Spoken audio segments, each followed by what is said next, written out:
Hello, hello. Welcome on into another Saturday Live with the Whiskey Crusaders. I am Will. That guy right there. Nope, that guy right there is Matt. We are joined today by Forbes and Michael. They are part of the Loch Lomond team, and we are super excited to be having their master blender and VP of sales for the U.S. to talk to you today and ask all of our wonderful questions and all of your wonderful questions.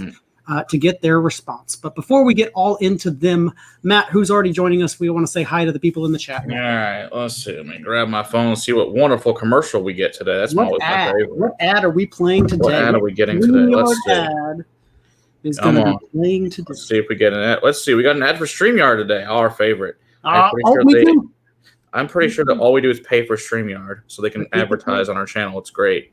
All right, we got Steve A, we got Brian Kilco, we got Tom, we got JD, we got Donner Pass Whiskey so far, Mike Franklin, Jim Morris, and all right, then everybody else, like Donnie the Linux Cat. All right, so let's get into this. All right, so I guess, Michael, if you want to introduce yourself first, and we'll have Forbes introduce yourselves, and then we will go from there. Afternoon, everyone. My name's Michael Henry. I'm the Master Blender for Loch Lomond Group. So I look after our three distilleries, Loch Lomond, Glen Scotia, and Littlemill. So I look after all the bottled expressions that we have for the three distilleries. Today we're covering Loch Lomond. So I've probably been with Loch Lomond since 2007, so come up with over 14 years now.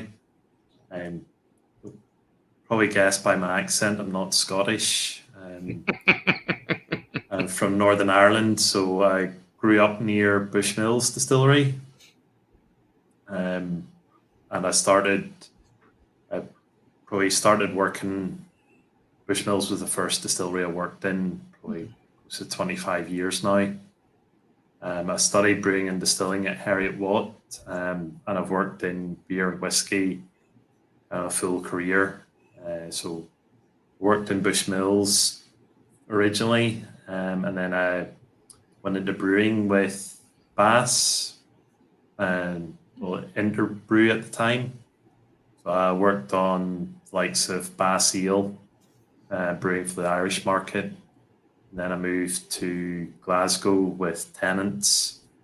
So probably the most iconic of Scottish lagers. Before I went back into whiskey with Loch Lomond.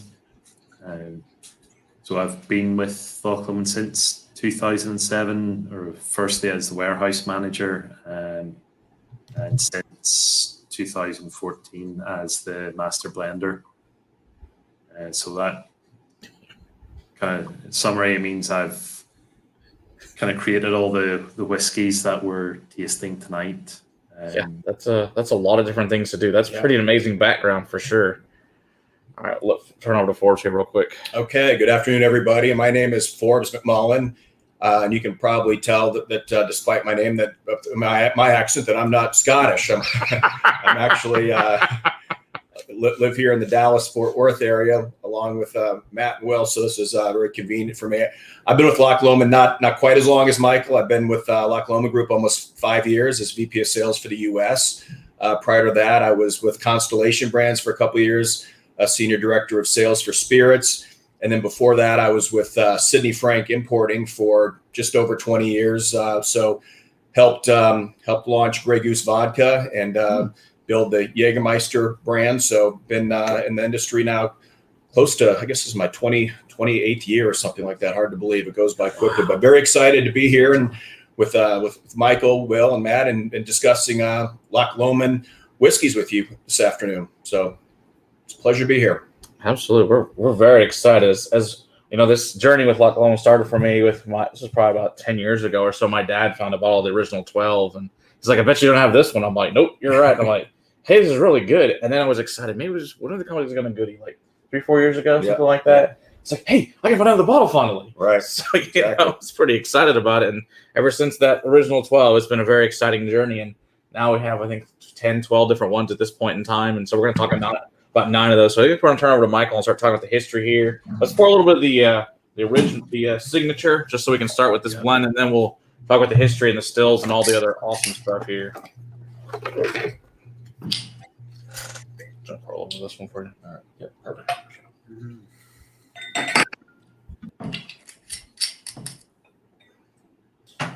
Glass two.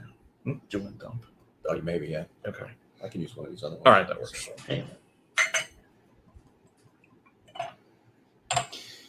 All right, so now we got this original. We got the signature blend poured, and I will let Michael talk about that, and then we'll go into the history and all that good stuff. And Okay, so I just want to see that. we've started with a blend tonight for us, really to tie into the history of Loch Lomond. And that's the history of Loch Lomond is very much kind of goes side by side with blended Scotch. Loch Lomond can trace its roots back through Littlemill Distillery.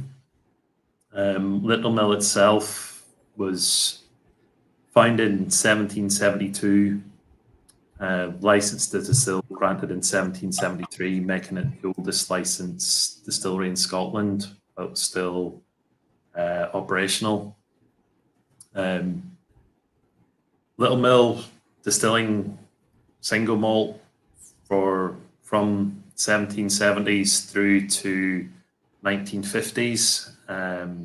That's where the Loch Lomond part comes in.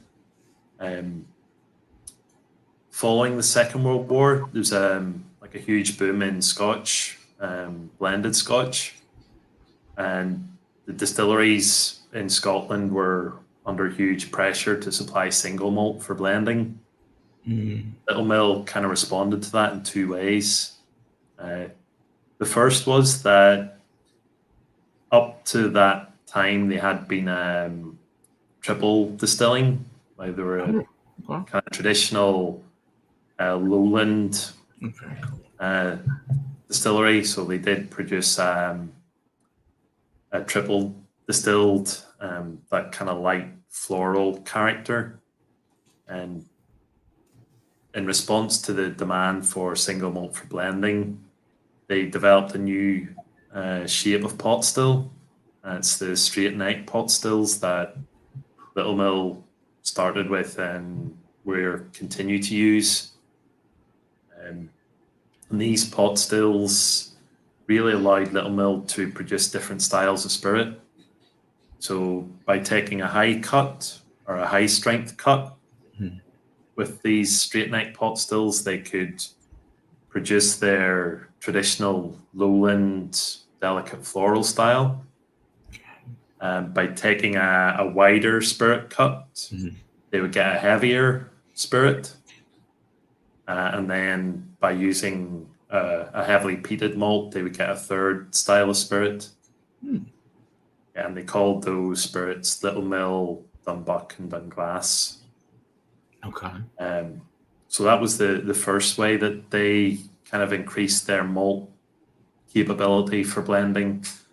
The second way was they built a sister distillery.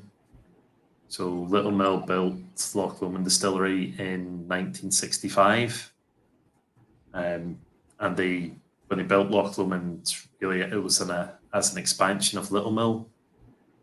So when the distillery was first built, we used the same maltings. So Littlemill supplied Loch Lomond with all its malted barley. Importantly, they put in the same shape of pot still. So they put in the straight neck pot stills, and right from the start, Loch Lomond was distilling different styles of spirit. And then as the distillery grew, it changed hands in the mid-80s. And again, it was bought by a Scottish family who owned a blended business. So again, Loch Lomond was bought to secure single malt supply for blending. So the history of Loch Lomond was always tied to providing single malt for blending. And over from 1980s up to the 2000s, the distillery underwent a huge expansion in early 1990s. There was a second set of the straight neck stills put in.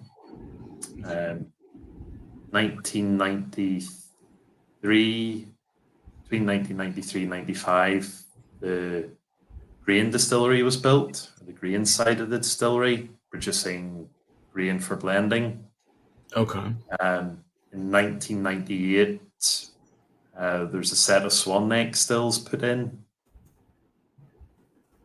So just the traditional shape of pot still. I don't know if you call them goosenecks, and that's what we call them here. So, yeah. So it was the gooseneck stills were put in 1998. 2007, we had our continuous malt still put in, and then in 2015 we had our last set or third set of straight neck pot stills put in. Wow, that's really how the distilling capability grew from the 1980s. That was all to meet demand for blended whiskey. The owner at that time, he did used to trade spirits, like to get so for a blend, you'd normally have maybe 10, 12, 15 single malts in a blend. But as kind of Scotch went up and down in popularity, distillers were less keen to sell. So that put his blended business at risk. So he put lots of money into developing the distilling capability at Loch Lomond so we could produce different flavor styles of single malt. So we could get all these different flavors of single malt from the one distillery. So that it's kind of made us very focused on distilling, and that's where we get most of the flavor for our single malt from, rather than the wood. So it's up to be able to do a lot of different distillates all in one location.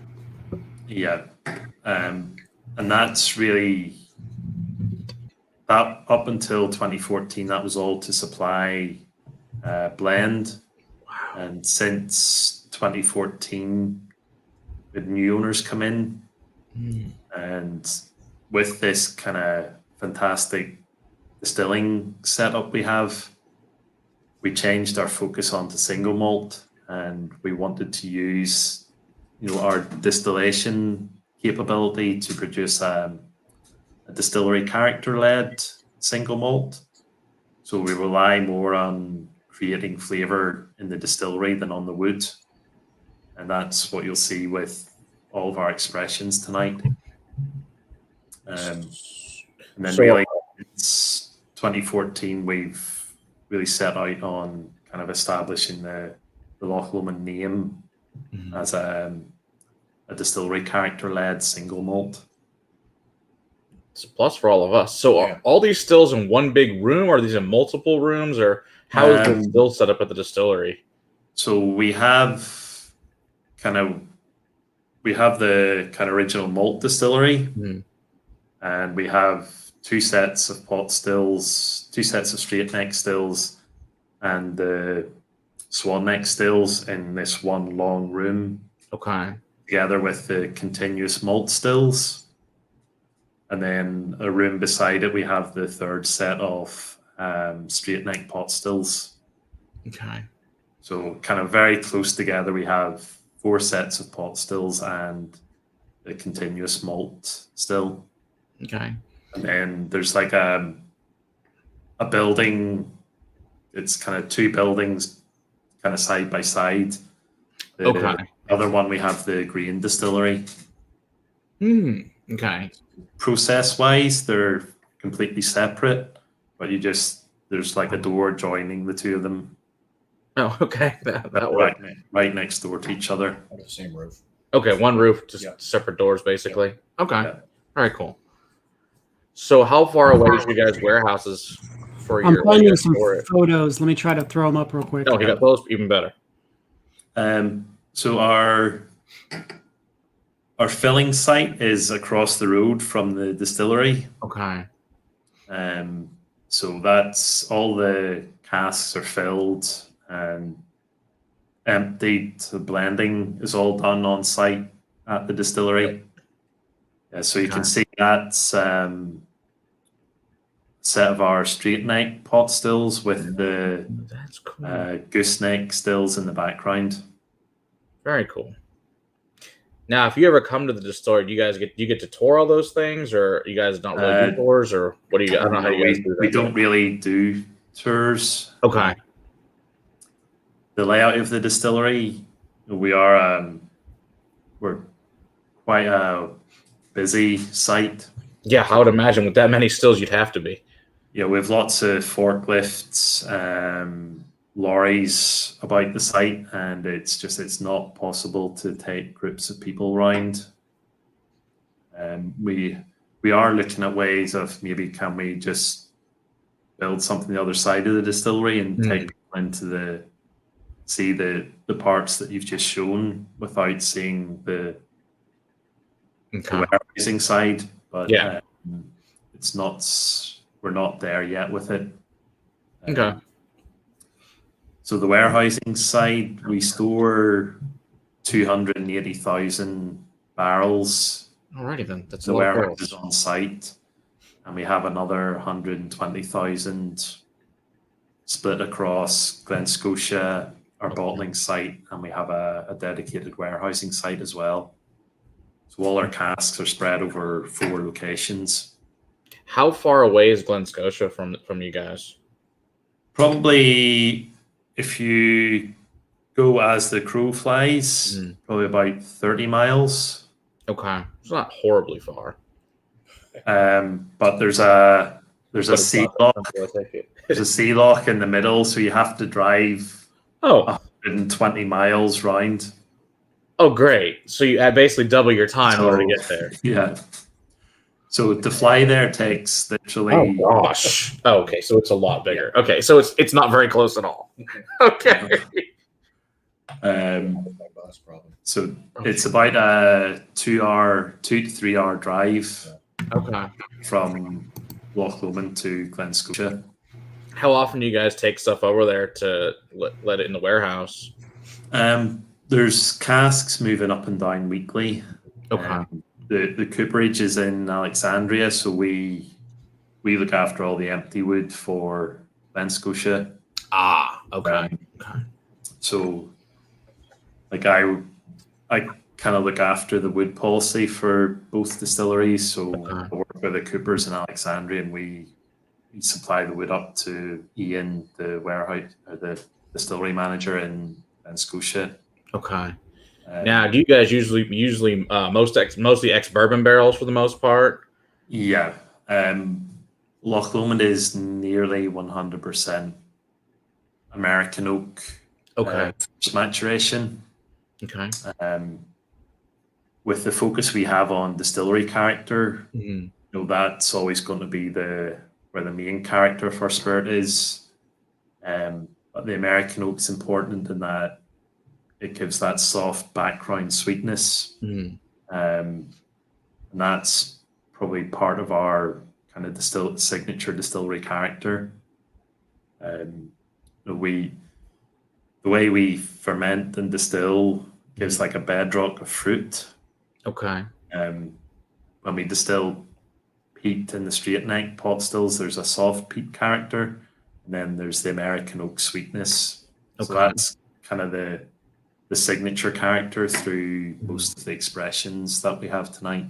Okay. Now your peat that you guys, is it a Highland peat you guys are using? Yeah. So it's commercially malted.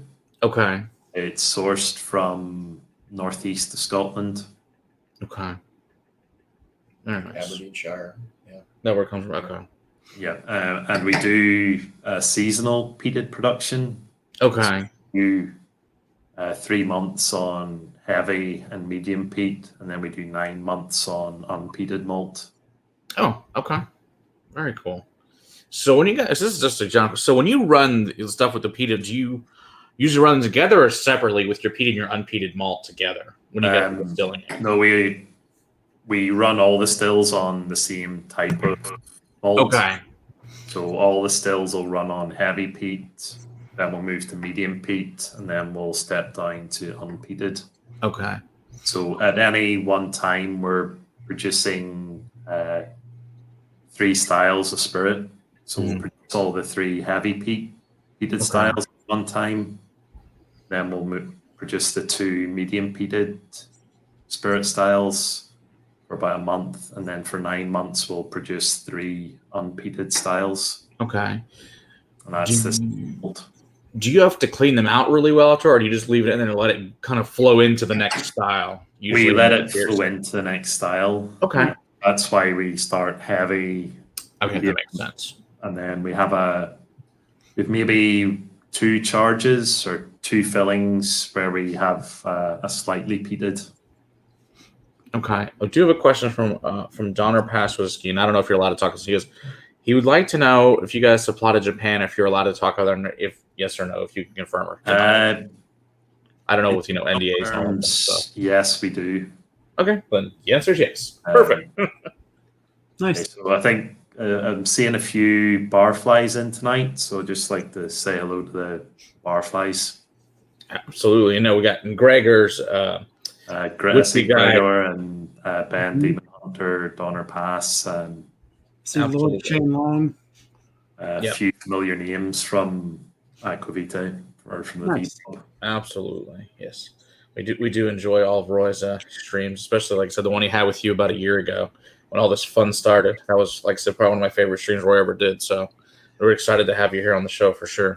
So, I need things in my glass, Matt. What are we moving on to next? So just the Loch Lomond signature. Before I move on, making big real quick. The significance of having a distillery name on the bottle, or calling the whiskey after a distillery. Okay. If you do that, 100% of the liquid in here must be from that distillery. That does make sense. That's a good point. So for a single malt, that means if you put a distillery name on it, it must be a single malt. Right. For a blend, it means that all of both the grain and the malt must be from that distillery. So there used to be a single blend category of Scotch, but that was taken away in the 2009 regs. Oh, that actually did exist at one point? Something like that? Oh, I didn't know that. It did exist, but there's only one distillery that you could do it. So, I always wondered why I never saw any of those. Why would a distillery not blend their own grain and malt and make it? Never made any sense. So they're only Grants at Girvan can do it with El Sabay and Girvan, but I don't think they've kind of gone down that way. Caninvi have done it, but they've used rye in their mash that they put through pot stills. Okay. So we're the only distillery that has an ongoing kind of single blend release. Okay. That's really awesome. That is very cool. And so this blend probably has kind of the single malt from all the different shapes of pot stills. It has malt-based single grain from our continuous malt still, and it has wheat-based grain from our kind of standard grain still. So it's probably the most kind of representative of Loch Lomond Distillery. Now, do you guys use zero corn and you just use malt and wheat, or do you guys use some corn as well in your grain? So we produce 2 types of grain. Okay. So the grain for blending is 10% high enzyme malt, 90% wheat. Okay. And sorry, I'll just get we do a single grain that we bottle. Oh, okay. Very cool. Yeah. It is Now is that malted barley? Yes. So it's 100% malted barley. It's basically a coffee malt. Oh, it's coffee malt. Okay, Yeah, very cool. Can't call it that. Can't call it that. It's lovely Yeah. technical things. Okay, very cool. Yeah. And we released, I don't know if you can see that, but Ooh, that sounds cool. a single grain made with 100% heavily peated malted barley. That sounds fascinating. That's really cool. But it was made on the coffee, or it was made on that. It's made on the continuous malt. continuous still. Right. Interesting. That's very cool. That's cool. So we have a question up here here it is, from JD. He wants to know about the 14-year fruit and cinnamon yeast pit. What should he expect with that? So that's it there. Okay. So the 14-year-old, it's a single spirit style. Okay. So the actual single malt is distilled in our straight neck pot stills, and it's taken at a high collection strength. Okay. So we take the spirit off the stills between 90 to 80%. So that gives a strength in receiver of 85. Okay. It's quite a high tight cut point.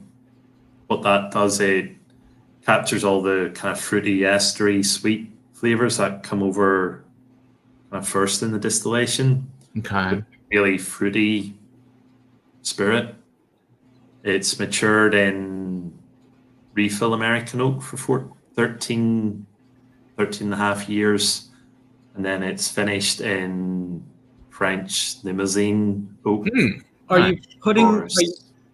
Are you throwing that distillate in at that high of a proof? Or are you proofing that down? No, we proof everything down to 63.5 for. Okay. So you have a pretty standard that you go into barrel at 63.5. Yeah, Very cool. that's everything's put in at that strength. So the 14-year-old that gets a 6 to 12 month finish in first fill and second fill Limousin oak Okay. barrels. So that gives so you have the kind of fruit from the spirit itself, and then you get this very refined spice character from the Limousin oak. So lots of clove, aniseed, some vanilla in there. So it's again just released again towards the end of last year. Okay. Very nice. That's fantastic. Well, I guess we answered Sam's question about the peated grain. You showed us the bottle, so that answers that question. All right, let's see here. Look at question from isn't it? Can't let me go with that whiskey, man. All right. I'm pouring. Sassenach. Yeah, the Sassenach. All right, so Okay, what I want to know is the Glass House blend 100% from you guys, or is that other people in it too? Yep. So the glass house is 100% Loch Lomond. So it's a combination of they use this the grain component of the blend, Okay. and they mix that with some of our single malt. So it's the glass house is it's a single blend, but it's also a single cereal blend. Okay. So when you say single cereal, what does that exactly mean? So it's a blended whiskey made from 100% malted barley. Okay. So normally grain whiskey is made from wheat or maize, but the glass house blend, the grain is made from malted barley. Okay. And the single malt is from malted barley. So I think it's probably the first blend that is 100% malted barley. Okay. Someone else is asking about the, was that Crofton Naga? How do you pronounce that? Crofton Gia. Okay. So he wants to know, was that available in Alberta by chance? Any ideas? No, it's the only Crofton Gia is probably bottled by Independence. Okay. Okay. Yeah. Okay. So I guess let's move on to Sassenach and talk about Sam Hewing and how you made this amazing blend that, like, as far as I'm concerned, one of the best blends that's come out in the market in the last several years, and one of the best I've ever had personally is what I think of this. Yep. So Sam kind of approached us about sort of working with him on his whiskey, and he really came into us with he'd been approached by other people to put his name to like a bourbon or right, and he didn't want to go down that route. If he was going to have his name on a bottle, he wanted to be involved in it. I appreciate that greatly. So he came to us with the idea. He wanted to bring out his own Scotch. Mm.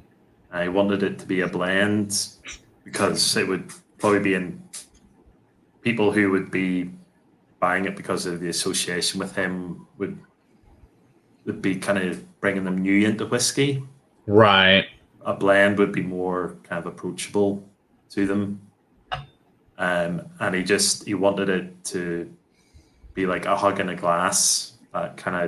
He wanted to be able to taste it and have it taken back to Scotland. Mm-hmm.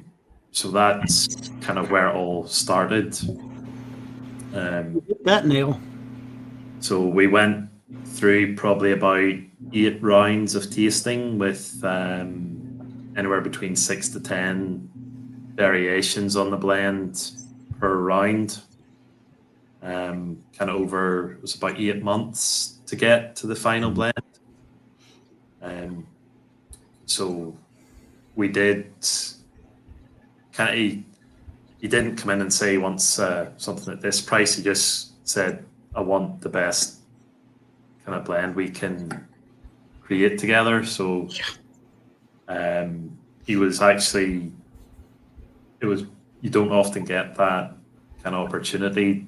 Mm-hmm. Somebody just doesn't go and say, like, just give me what the best thing you can come up with is. So it always seems to be with you have a certain story or a certain price point to hit, but he was about just the liquid, the whiskey itself, and that real kind of feeling of home with it.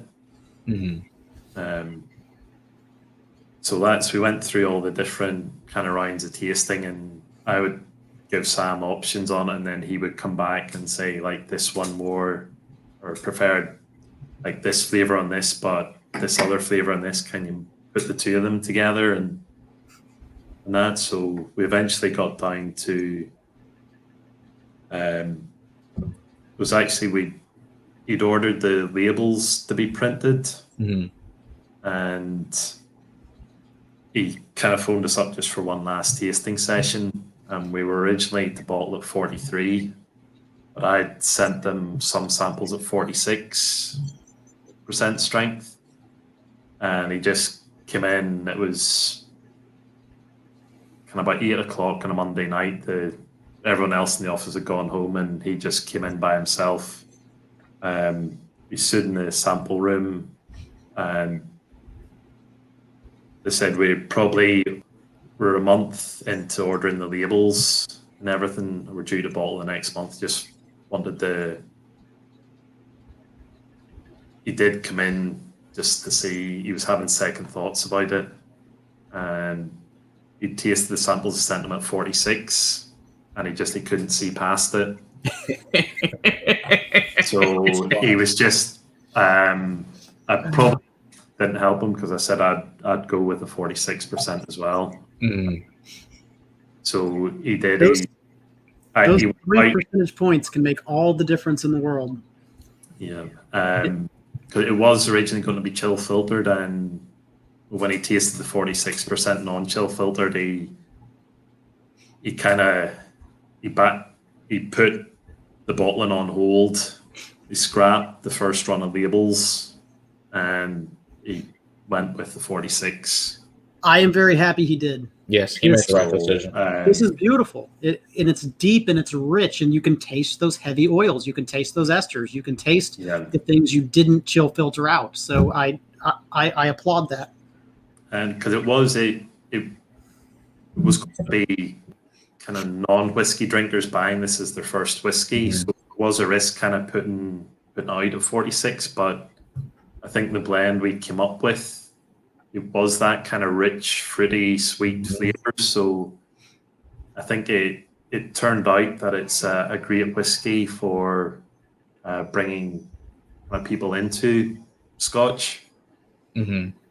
Yeah, is there a lot of older stuff in this whiskey? Because it tastes me it reminds me a lot of like really good older Irishes that have a lot of those tropical fruit notes is what I find a lot on this. And this is why I just think it's a magical whiskey because of that. And it's so easy to get people into drinking this. So it's fully unpeated. Okay. And there is a lot of the straight neck pot still spirit. Okay. So that's similar to, although our straight neck stills double distill, they give you a character similar to triple distilled. Mm-hmm. So that's when you say it tastes like Irish, there are links there with that. Yeah. Okay, that makes sense. Don't want to get that. Okay. But it does have, it's a very high malt content. So it's like 55% malt. Okay. Which for a blend is pretty chunky. The malts are 9 to 12 years old. Okay. And we did use some 20-year-old single grain in it. Nice. That explains a lot. Not for the full grain portion, but yeah, there's a good portion of the grain, but it's 20-year-old organic. Okay. So that's that thread of that really deep, dark denseness that you get in here is partially probably from that 20-year-old barrel, giving it that density and that complexity and that richness that you just can't really fake. Yeah. Yeah. Again, this was very well put together. And as far as like mass appeal, marketable product, this is fantastic. It works for a lot of different whiskey types. Yep. Plus the bottle is really sexy. I mean, this is just a really good looking bottle. I like the fact that there's a cool unicorn on the top here. Cameras, there we go. I just think everything about it was just right. It was just done perfect. And now the problem, I guess, you guys keep selling it out. So, yeah, well, that's it's given me a few headaches because I have to now kind of every time they sell out, they sell like faster and faster. So he's asking for, can we get more and more? But I think we've we worked closely on the first release, and I think that's kind of given us a solid partnership now. So we're able to take that longer term view, and we're starting to lay down. There's some Madeira finish single malt in here. So we've started to buy casks and lay down the stock in Madeira wood. Okay. The Madeira finish in here is all first fill. Oh, nice. Very nice.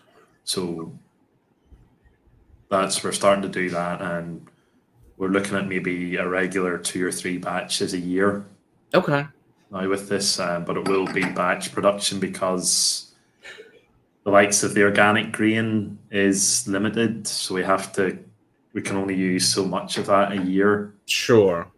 And the Madeira casks, and we can only get our hands on so much of those a year. Because we're having to take from our own kind of Madeira single malt to put into Sam's whiskey. So okay. So when is the next batch supposed to release approximately? I think we're due to bottle sometime in the summer. Okay. So I'm not sure when that will filter through. Right. Yeah, because I know when we bought them, they took a few months to get here from the time that you guys were able to pre-release some, lovely customs and all that fun stuff going through. But I'm just glad they got here, and they're amazing. So totally worth the wait, that's for sure. So anybody gets an opportunity to buy one, the answer is yes. The answer is just buy it. It's really not a difficult decision. So, all right. So JD wants to know is who distills the Ben Lomond gin at Loch Lomond? Okay, so the Ben Lomond gin is a recipe that we came up with ourselves. Ben Ben Lomond is I would say a mountain, but I think it's classed as a Monroe. So it's basically a certain height of mountain. Okay. But that sits at the top of Loch Lomond. The distillery's at the bottom. So Okay. we've the distillery looks out onto where's Ben Lomond. We actually had somebody go and forage around the kind of sides of Loch Lomond and come back with a lot of rowan and blackberry. Mm. And we kind of came up with a gin recipe based on what we kind of foraged around the sides of Loch Lomond, or the sides of Ben Lomond. Okay. And we took it to a local distillery in Glasgow that distills it for us, and then we bottle it at our kind of bottling plant. Now, is that available in the US, or is that just available over there? Soon here working on it. Because we like to collect all the things you guys make. Yep. It doesn't matter really what type of spirit it is. I like them all. Yeah. So, it's like Pokemon to Matt. He's got to find them all. He's got to get them all. Oh, see. Greg wanted to know about is the equivalent of the specific. But I assume, Greg, you're asking about the Sassenach. If there's an EU equivalent of this, I see. It's all the same that goes to everybody, right? Is there? Yeah, it's the same liquid. Okay. It's really only when we bottle, we do a 70 CL and a 75 CL. Oh, okay, that makes sense. That's the only difference. So, and then it just depends where Sam's side, where they have distribution set up. Okay. So I think we distribute for him in the UK now. I'm not sure who he has I think he had his own distributor for the US. This one, I ordered mine from the UK. That's right, because I don't think it doesn't directly come here, right? Sassenach. Yeah. It goes through it goes through the Great Glen Company. That's okay. Great That's Glen. right. That's right. Okay. Out of California. Okay. All right, I'll move on to the next one. Yep. All right, let's move on to the original then. But yeah, thanks. That was awesome. That was fantastic. A lot of cool stuff I didn't know at all. Thank you. All right, so we're going to move on to the original expression here, guys.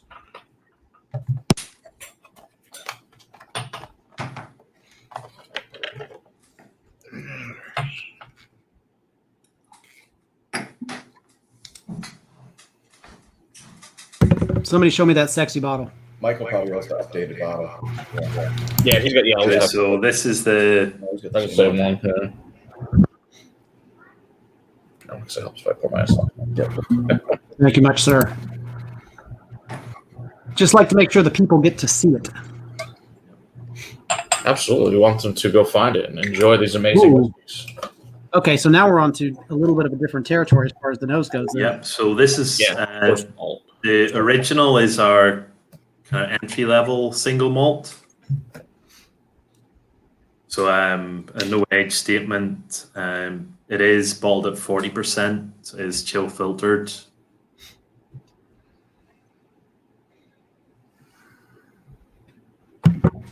Matt, did you label mine wrong or?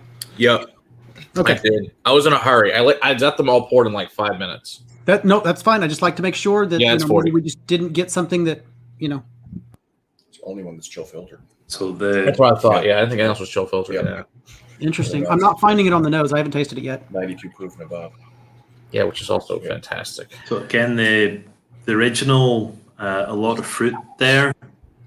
Yeah. Kind of we use a lot with our younger whiskies. We use more first fill bourbon.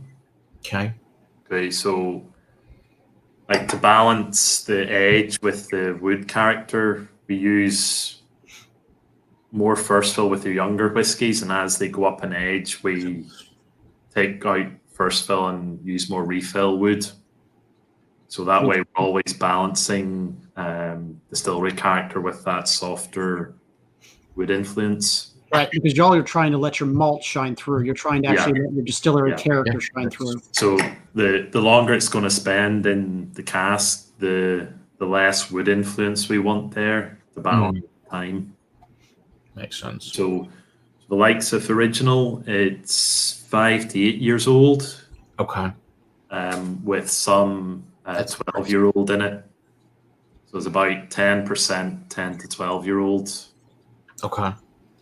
Yeah, that's fantastic. And the best part is, Will, what do you think this costs, Will? Just because I don't think you probably know the answer to this question. Just for.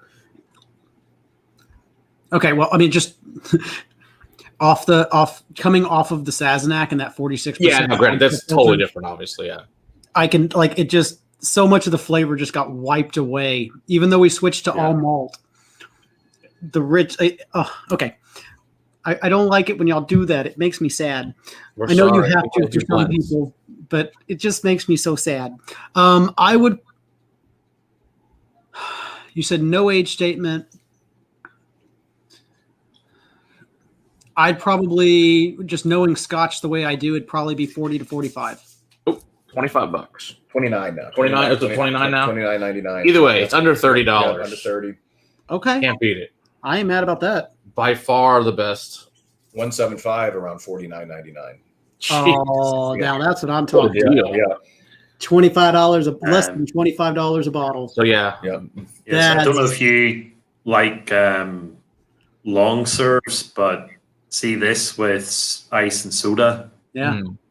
There's a light kind of citrusy character on this, and this is just amazing stuff for mixing with soda. Yeah, it's been very popular with mixologists because now they can have a single malt in a cocktail for the same cost as a traditional blended Scotch would have been. So you can really, upgrade the cocktail by having a single malt in there. That's just what I was thinking. My uncle, he drinks a lot of 12-year blends, and I was like, this is the perfect one. We're going, this is even better. He likes single malt too, but this would be the perfect one to switch him to over that because price-wise, it's the same. So it really brings a lot more to the table. Because I've tried the likes of our 12-year-old with soda, and it's kind of too strong. It was kind of too there. But the original with soda is just got a real kind of perfect crispness on it. So you use usually just club sodas, what you're talking about usually? Yeah. Yeah, I just did the mix in my mouth. It works. It's good. No, okay, cool.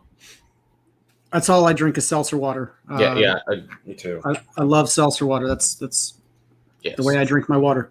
Absolutely, and I agree now that absolutely. That was the best value in Scotch. There is no better value that I can think of remotely. No, it's not even comparable. There's no one else close. It just is. If I could find that Sassenach blend, what was that? What's the price point on that one? What was it? 100? I think. Is it something close to that? It's like 100. Yeah. Is it? It was £75 in the UK. Yeah. Okay. Yeah, that's about 100. That's about 100. Yeah. Yeah. Okay.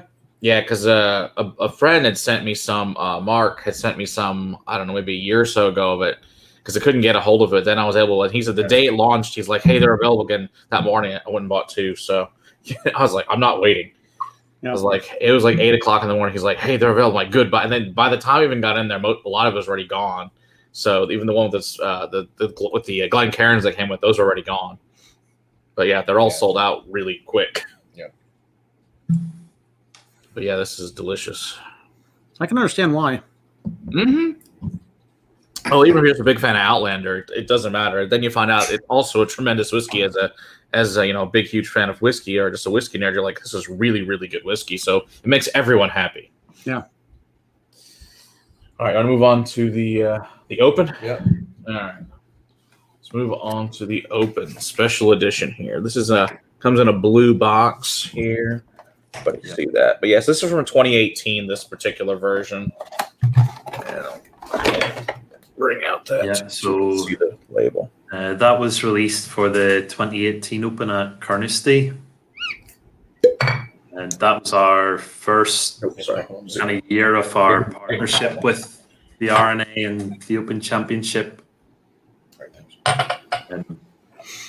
Yeah, so we'll explain you guys' relationship with the Open in general, so we can talk about that. Really, since 2018, we've taken over from Glenmorangie as the still spirit of the Open. So you can see now all our all our bottles will have official spirit. Very nice. So that's I think we're. Oh, this is cool. Look at that 2021. We're in a 5-year partnership with the RNA. So really, every year for the Open, we release 2 special releases. The first is the Open Course Collection. We tie that into the course for the championships that year. And that tends to be a higher age, cask strength. Oh, nice. Release. Very cool. Usually retails about 150, 160 pounds. Okay. Fine by me. And we have a second kind of larger release of a no age statement bottled 46%. Okay. But usually retails about 35, 40 pounds. And that, the one we're tasting today, that was the first year of our partnership. We wanted to really tie that, the course collection. We partnered with Paul Lawrie, who's the golfer that won at Carnoustie the last time it had been played there. And for the Open Special Edition, we made it something that was really characteristic of Loch Lomond. So we went for a kind of big fruit character on it. To do that, we used some of our wine yeast spirit. So every year we do batches of production using wine yeast to really bring out the distillate. Is it just to change up the distillate and try to find something else in what you normally are doing? Yeah, so the wine yeast that we're using produces more esters and thiols. Okay. So esters give the kind of apple, pear, banana flavors. Yeah. Thiols give citrusy flavors. Very good. So the wine yeast spirit tends to be very fruit forward and can even get like an effervescence or fizzing on the tongue because of the citrus character on it. Yeah. So 30% of that was wine yeast spirit. That was across the traditional pot stills and the straight neck pot stills at the low and high collection strengths. Okay. There were 7 different spirits went into kind of making that. 7 different spirit styles went into making that release. Can I say these have all been yummy? This has been the first one that I'm like, oh, now. Yeah, it's a super nice language. This is very, very well balanced, and it has a lot more in it. This is going down those deeper, darker, richer characteristic flavors for me. For my love for whiskey. So it's probably about an 8 to 10-year-old. Okay. Okay. Across the ages, but again, all refill American oak. But again, 46%. This is probably not non-chill filtered. That release is actually natural color as well, so it's 46% natural color. 10-year-old spirit. This is a beautiful blend. I really am enjoying the heck out of this. In the U.S., this retails for about $34.99. And we have your mouth. Yeah, it's a really good price. And we have our 2021 shipment on the water right now. So for this year, the British Open is going to be played in England at Royal St. George's. So where the carton on this one is blue because a couple of years ago at Carnoustie, that's blue as the Scotland flag, and then 2 years ago at Portrush in Ireland, first time Michael can probably tell you, and I think over 50 years the British Open was played in Northern Ireland. We did a green carton for that one, and then England obviously is red and white flags. So we're doing red, as Michael just showed for that. So each year a little bit different with the cartons, the packaging. Yeah, and for the Open this year, with it being played in England, we wanted to tie the course collection into kind of Royal St. George. So we had 16 casks commissioned, made from English oak. Oh, very cool. Awesome. So did you find that made a big difference using English oak compared to?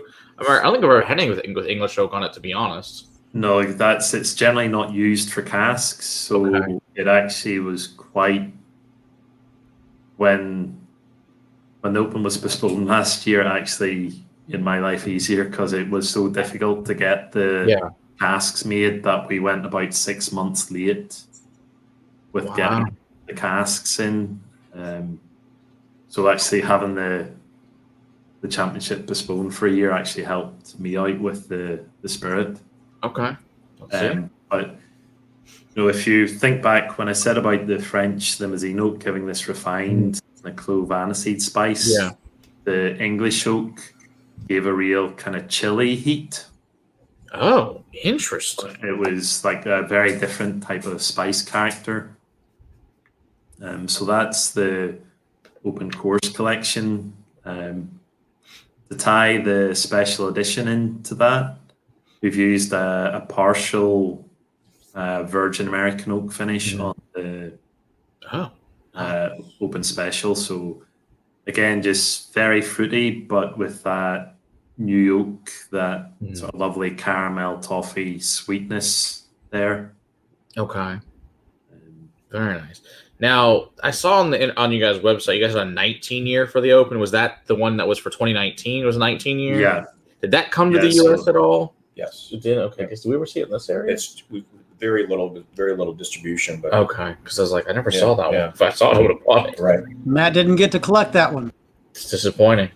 I can get you one. Okay, that would be amazing. I would love to have that. I think that one went down really well. I'd imagine. I was like, where's that bottle? I can't find that one anywhere. So we did, so it was a 19-year-old, and because it was being played at Royal Portrush, Royal Portrush is home to 2 past winners of the Open. So there's not many courses have 2 people who live there. For real. Let alone winners. And one of them was Darren Clark. So just with that association with the 2 winners of the claret jug, we went with a claret wine finish. Oh, very nice. So we used a red Bordeaux wine finish on it. Cool. Even at that price point, the number of times people said to me they opened that bottle and they didn't put the cork back in, it disappeared. Like as soon as they opened it, it was just so easy drinking.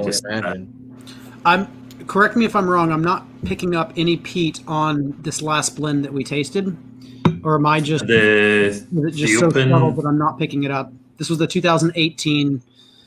There's probably about 5% peat on that. Okay. Very light. My wife will pick it up. We'll find out. Yeah. I'm not finding it, but I bet she will. Yeah, I didn't find it. I thought it was. I just think it tastes amazing. Yeah. Yeah. I don't. But again, I think you said it was balanced, and that's when I'm putting these together.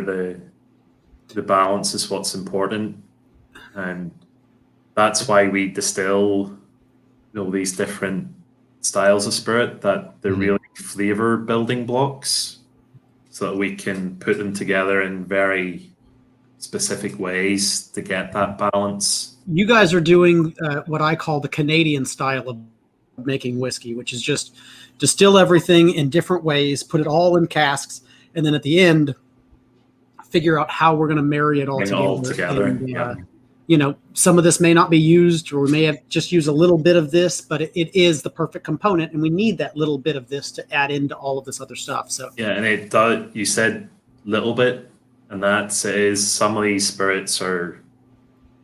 Typically, we'll use about 4 spirit styles in most of our expressions, and sometimes it is that 2%, 5% of one that kind of makes a difference to it.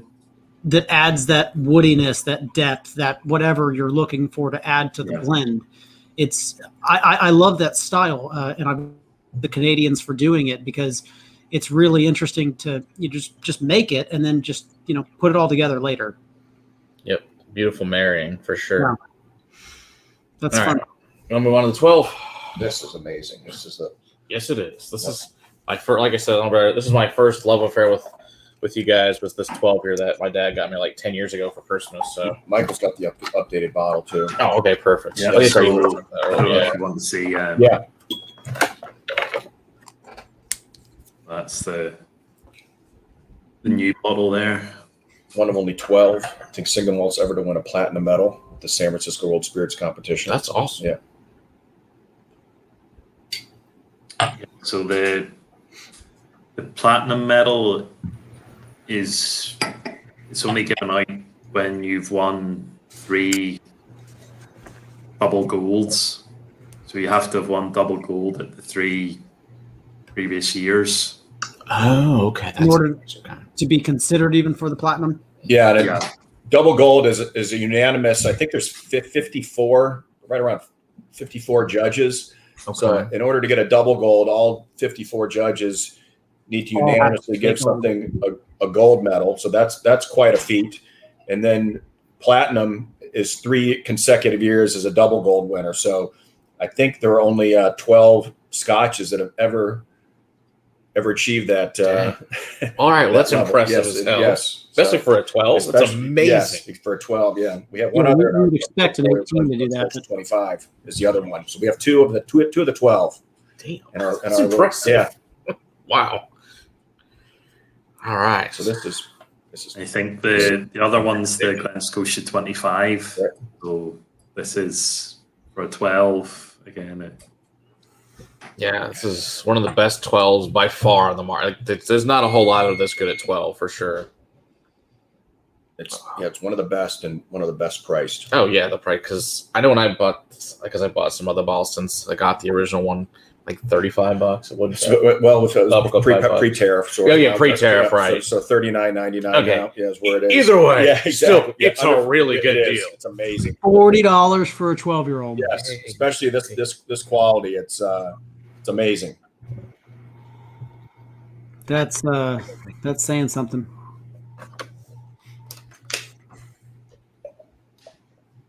All right. So, what can you tell us about the 12? So the 12, it's a combination of 4 spirit styles. Okay.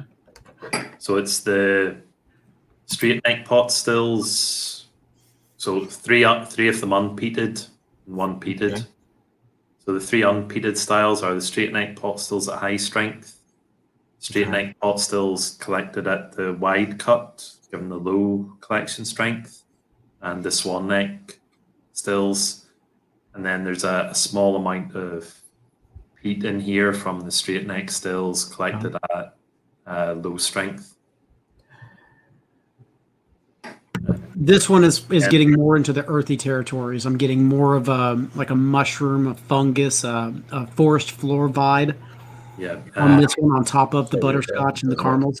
Sometimes people say there's a bit of there can be a similar kind of funkiness to Campbelltown. Yeah, agree. I can understand that. But again, I'm not finding peat, but I'm a guy that likes Octomore. So if you're going to put peat in my face, I want peat in my face. So this is very much the peat comes through in the aftertaste. Just cleans the palate ready for the next. Yeah, there's a nice little ashy finish on there for sure, which is really nice. I really like that. But this expression probably uses more the swan neck or the goose neck still than any other of our expressions. So that's where that kind of earthy kind of funkiness is coming from. Okay. So you're actually finding that on basically all the distillates that are coming off of that style of neck? Yeah. Really cool. With the straight neck stills, they're kind of more selective, so you get almost a cleaner, kind of more concentrated fruit character on those. With the swan neck, that's because you're kind of less selective, you're pulling more of the kind of those kind of herbal, funky flavors through.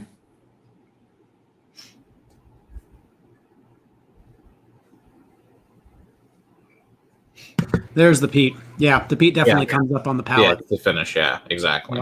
And it hits mine mid palate, and it's not iodine, but it's definitely down that path. That's nice. I really enjoy the heck out of that. It's really good. You said this is $40. Yes. Oh God, how much money am I going to spend today, Matt? This is silly. What are you doing to me? It's gonna cost you money. Oh, what are you doing to me today? Yeah. So like anyone who's been considering buying it now, I think this is clearly explain to you. You should definitely buy it. This is not really up for debate whether it's good or not. It's excellent, and it's. And again, you buy it. It's 46%, assuming it's non-chill filtered. Correct. Because it has all of these rich, oily esters and phenols that I freaking love in whiskey. When it comes to fermentation, we did a lot of work in our fermentations about 20 years ago. We using kind of commercial distilling yeasts, we tried out different yeasts to see which worked better with the different shapes of pot stills. So we use a Lomond yeast, I think, for our gooseneck stills, and then a combination of Kerry M and MX yeast for our straight neck stills. And we use a 4-day fermentation time. Okay, that was my next question. So we get for a while then. 4 days is a long fermentation time. Yeah, so after 2 or 3 days, the yeast's done its work, and then we get 1 or 2 days at the end where the lactics kick in. Okay. So we get that, we really bump up that kind of ester content of the wash. Right. And we use a very slow runoff, so we get a very clear wort. Okay. Really help the yeast grow as quickly as we can. So we do a lot of work to get the fruit character and the esters into the spirit, and chill filtration kind of takes those out. We made a conscious decision back in 2014 that kind of from the kind of 12 and up, we would bottle at 46 non-chill filtered. And I appreciate it. See, and we got Ben's definitely going to buy one now. See, so that was success. Yeah, one other thing I wanted to just discuss real quickly, also mention, is that I know Michael talked about the different types of pot stills and the different stills that we have, 4 different stills at Loch Lomond. We're also one of only 4 distilleries in Scotland with an on-site cooperage. Oh yeah, we need to talk about that. Wow. So that's a big, that's a big deal, because that gives us full control over our barrels, our aging process. And is that what all these barrels are doing, sitting outside? Or are those all full of whiskey out there? No, they're empty. But having that ability to recondition these barrels that we receive and dechar them, rechar them, it's a real science to behind what these coopers learn, and it's like actually it's a 4-year apprenticeship. Correct me if I'm wrong, Michael, but I think we have seven full-time coopers now. And wow. Yeah, so our head cooper is now coming up on 54 years in the trade. Yeah. Wow. Yeah. Oh my gosh, that's amazing.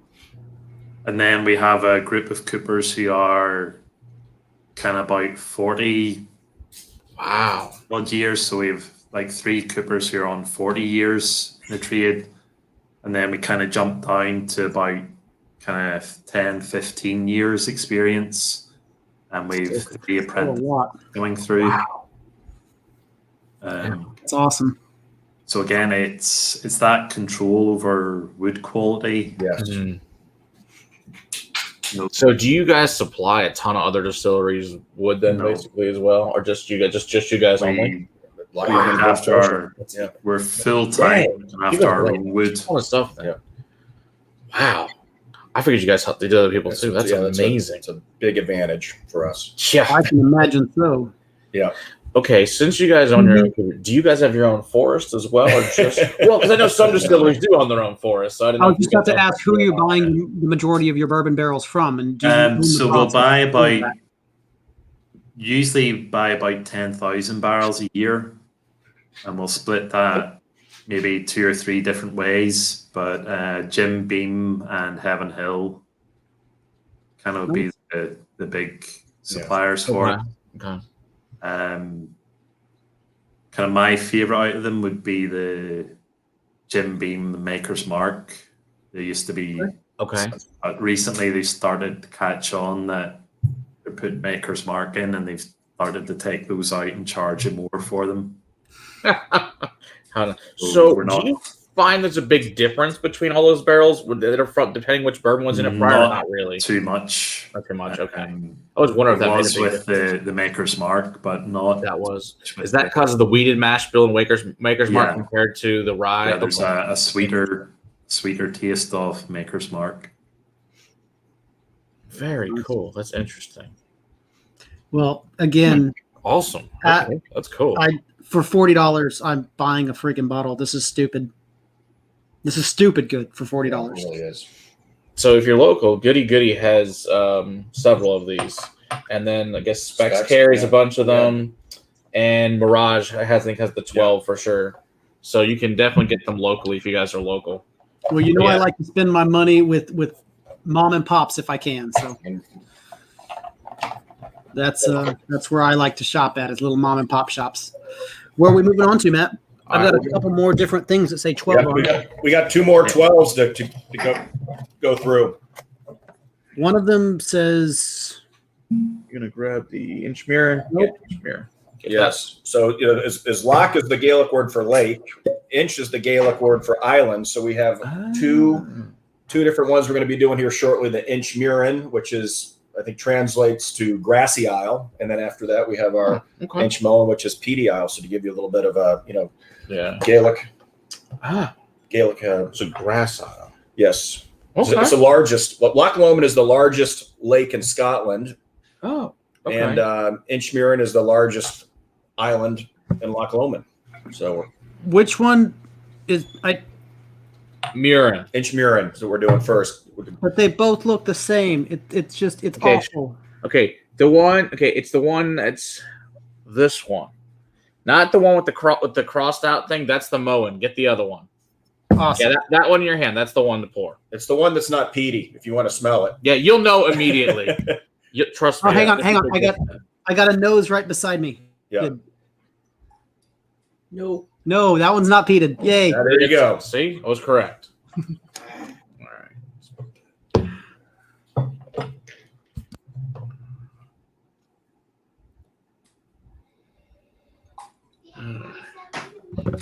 So you open up, because I opened up this one. I opened up 4 different ones for this show, so I've been saving these. I was like, hey, this one's a great occasion to open all these. So I was like, sweet, now we get to try them all. Yeah. So like what was saying with the distillery, the kind of signature Loch Lomond characters, like fruity, sweet, and soft smoke. The next two, the Inchmurrin 12 really pushes out the fruit. Okay. Inchmoan 12 really pushes out the peat character. I can see a lot of this in that. Sorry, Matt, we were both talking. So essentially, this is going to be kind of the next two are like a split of. Yeah, so they're kind of polar opposites. So this is going to be all the fruity characteristics from the last one. Yeah, so this one's kind of our kind of fruit bomb whiskey. Okay, that totally makes sense. So since these are named what they are, do you get any wood at all? I mean, do you do anything with the islands, or just simply named for the islands and that's it? We've just kind of played on the name a little. Okay. Yeah, I didn't know if you guys went out there or if you did anything on the island specifically with this whiskey or something, or aged it there or something like that. No. So the Inchmurrin 12, again, this is a single spirit style, so it's all from the straight neck pot stills collected at the high strength. So it's that kind of narrow cut. Wow. And it's all fully unpeated. That's Sarah's gonna like that. That's super. And like you said, so fruity. Yeah, totally. It's real kind of peach pear or It's all the tree fruits. It's peaches, it's pears, it's almost into apricot. It's not quite there. I'm gonna let her sip it. She's walking past me. Yeah, I haven't had this till today, so this is exciting. Yeah. This is really, really good.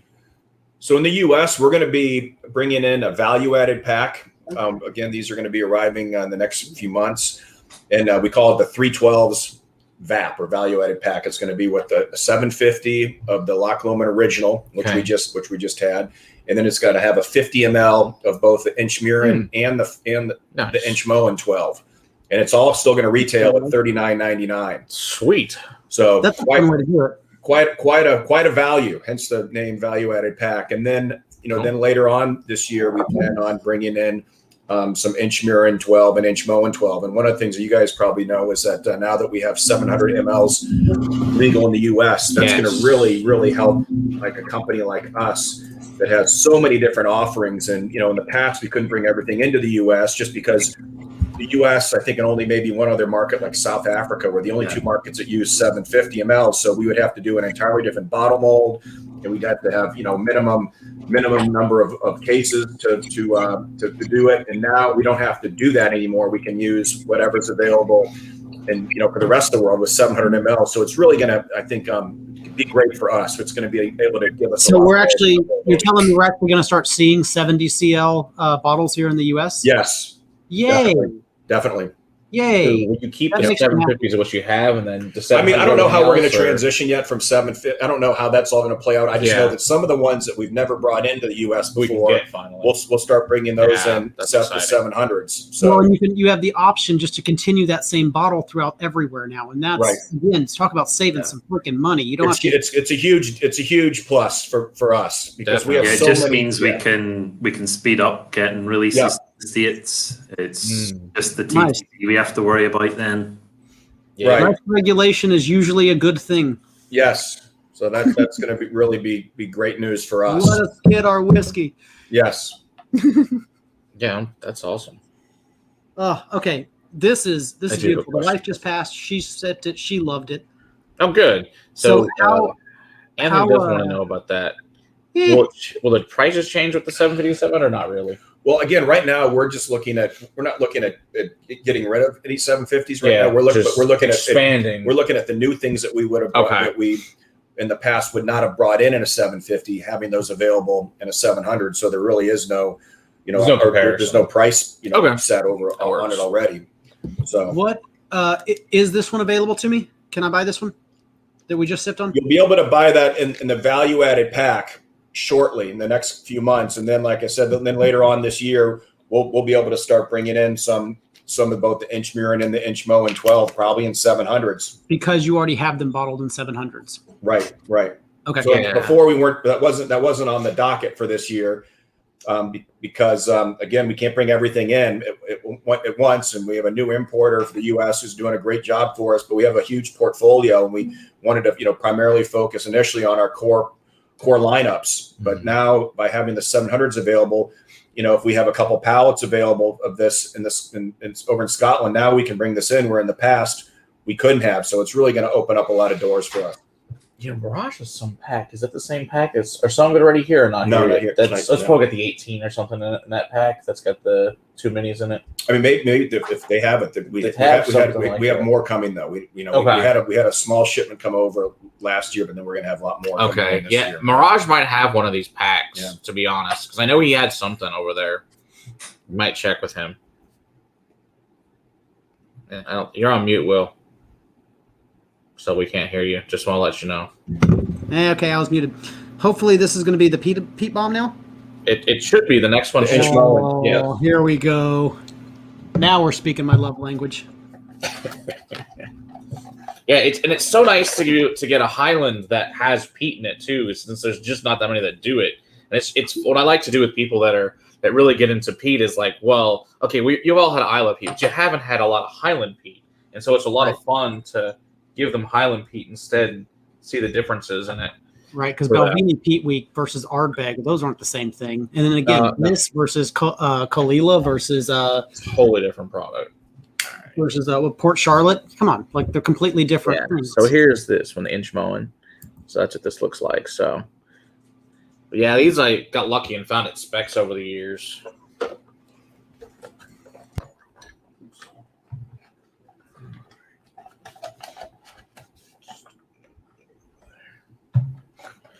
All right, so I got a lot of movement going on at my house, so I keep on muting myself. So that's okay. Not be the guy that's making all the noise. No, I figured that. And I'm seeing some questions here about pricing, how the 700 may be adjusted versus 750. Again, we're not planning on right now on transition anything from a 750 to a 700, but I know other companies, they may start doing that immediately, and I don't know what's going to happen with the prices, but something to keep in mind is that the dollar has dropped fairly significantly against the pound in the last year by 15-20%. So what you may see is the 700 be priced the same as a 750, and it'll basically just be offset by the exchange rate. So ever since Brexit happened, and in our election, the dollar is dropped quite a bit significantly. So that takes the exchange rate up.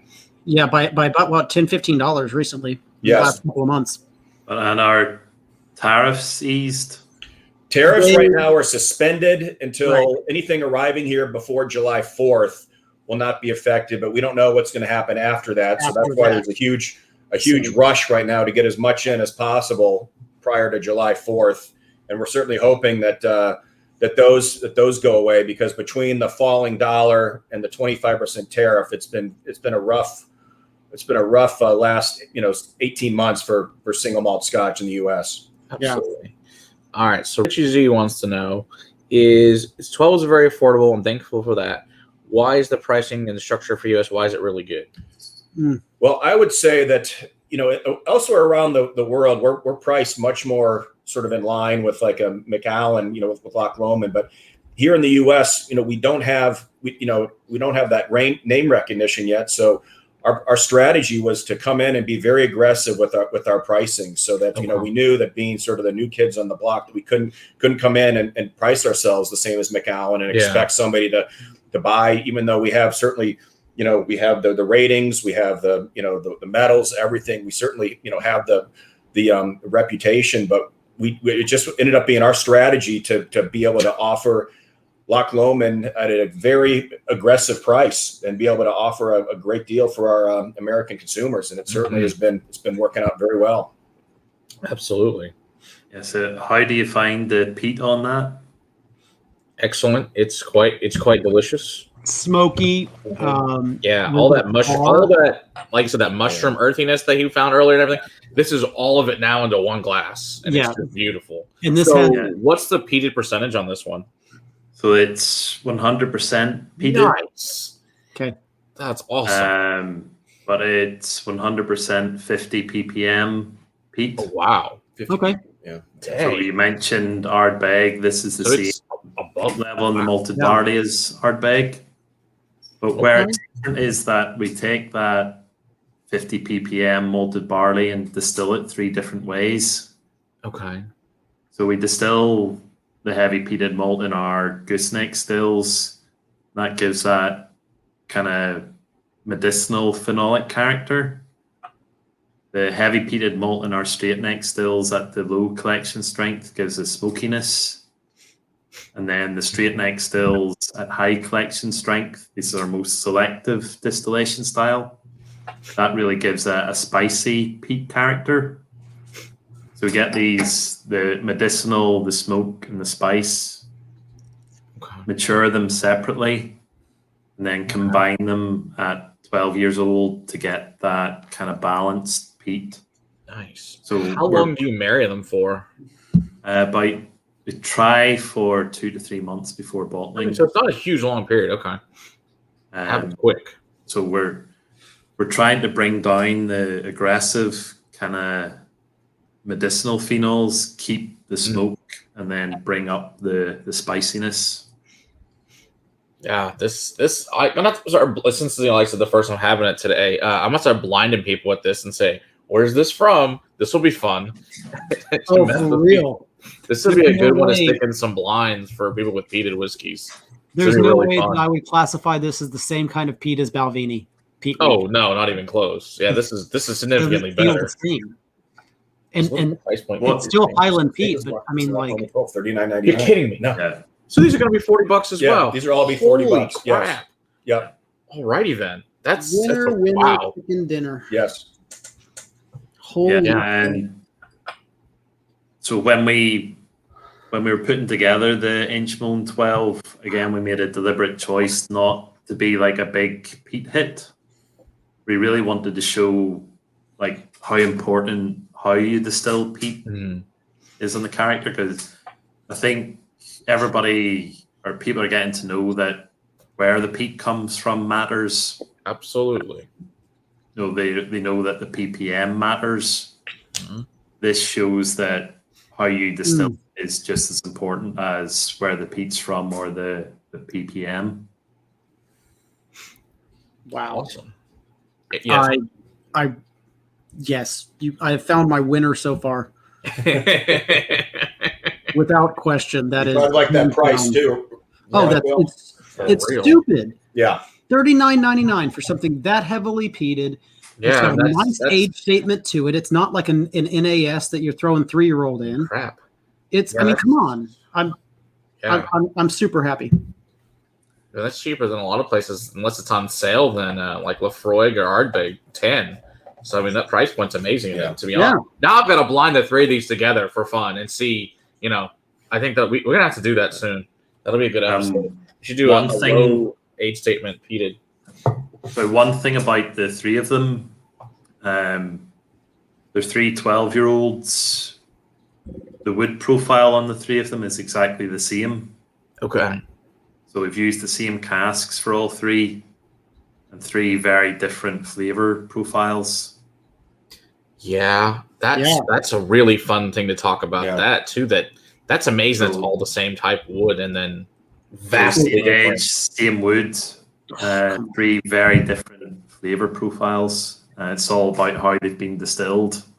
Yeah. So the 312s are a great way, like, to show how the impact distillation can have on flavor. Bills. Yeah. Yeah, it's amazing. Yeah, because nobody else can do this. It's just you guys, which is so cool. Distillation and peat content. The color of that thing. Yeah. All right, so we're gonna switch over to the Madeira wood for this Inchmurrin, and look at the color. I don't know if you guys can tell the color, but look how dark and beautiful. Get this pinkish hue to it. That's really pretty. All right, I'm going to pour it. All right. Taste the amazingness of this Madeira finish. You want to talk about what Madeira is real quick? Because some people may not know what Madeira is in general. So Madeira is a fortified wine made off the port of Portugal in a little place called Madeira. What Madeira is really known for is the fact that they raise and lower the temperature of it to like really extremes.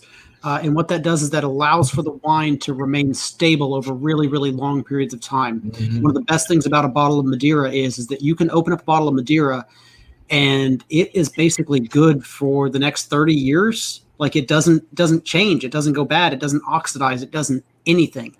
But fun fact, Madeira is what our forefathers were drinking when they told us they were drinking wine.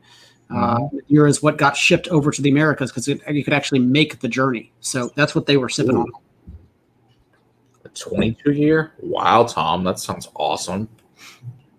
Very nice. Oh, that's okay. Cool. So I only have 2 left. Okay, that one's definitely Madeira. Well, it's not definitely Madeira, but the other one says 18, so I'm assuming yes, this is the Madeira, yes. Yeah, because there's no age statement on this one. So, all right. So, what can you tell us about this one, Michael? Okay, so again, carrying the name Inchmurrin, it's really a fruit-focused release. Mm-hmm. So it's 100% straight neck, hot still spirit at the high collection strength. So again, that really fruity base, matured in all-American oak, refill wood, to give that lighter wood character up until it's finished, and then it's finished for 6 to 12 months in first and second fill Madeira casks. Okay. The Madeira casks were Malvasia, the type of Madeira. So that was, I think, it's a sweeter Madeira. Okay.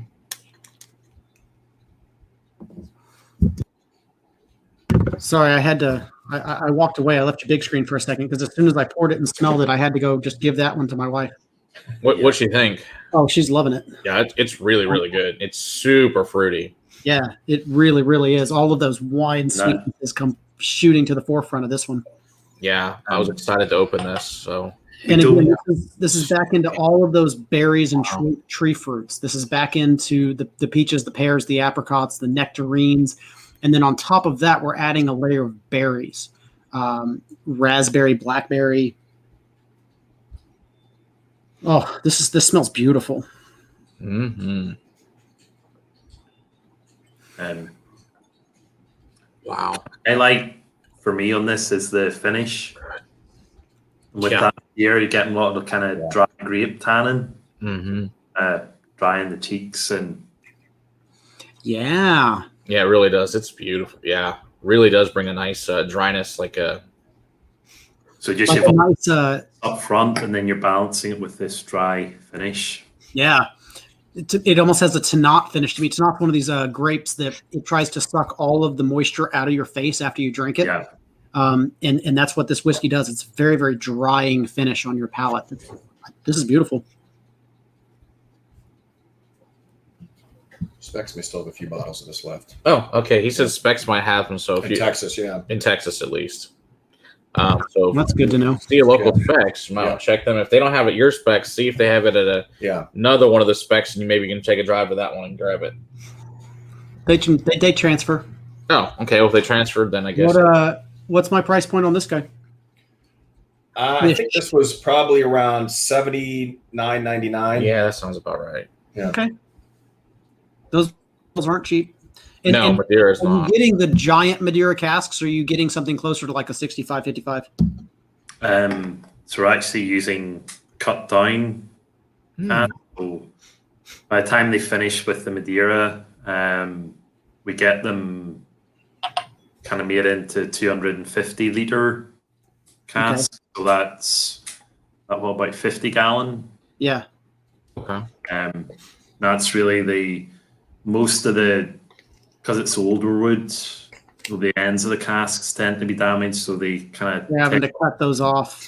Yeah, so they take like 6 inches off the end of the staves and then kind of put them into a smaller cask. So it's going from something like a 400 gallon. So you'll be able to use all the staves, so you might get 3 casks out of 2 are going down in ice.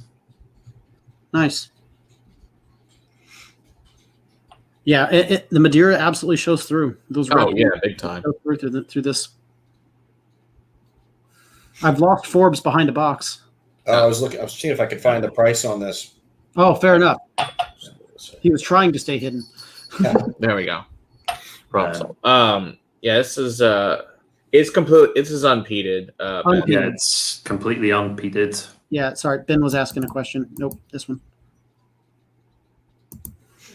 Yeah. So once again, this is another one opened up today. So if you didn't know, if I handed it to my, it is absolutely unpeated. I don't want to get smacked. So. Yeah. So any of these you can find, I would definitely go pick up because it's great. It's so freaking good, and so there's a vast flavor range. You guys can find all these different whiskeys, which you can't find from any other producer. They just don't have it. No, and this release is now moving to our travel retail range. So, okay. Travel retail. So get it while you can before it moves to travel retail. Otherwise, you have to travel. So Or travel more, you lazy fucks. Yeah, that works too. So it's kind of been delayed with the last year, but I'd imagine when we start to get back to the new normal, and we were able to travel again, be be able to see this in airports. All right. So Greg wants to know is, I wonder what it'll do if in a peated, so an Inchmoan version of this, the 18-year version. He wants to know, is something like that possibly in the pipeline? Not at the moment for us. Okay. With kind of our focus on distillery character, we don't do a lot of finishing. Okay. And we've kind of replaced this in our core range with the 14-year-old limousine oak finish. Okay. Is that it probably will be now that we can do a 700. It wasn't scheduled. Okay. Good. Then I would like to try that too. Yeah. Fabulous. Greg, Greg is saying that peat can be subtle. It can never be subtle enough that my wife won't find it.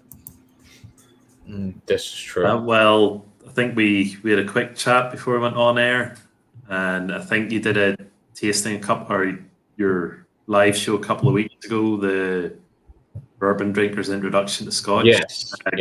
Yeah, she was a Glen Scotia double cask.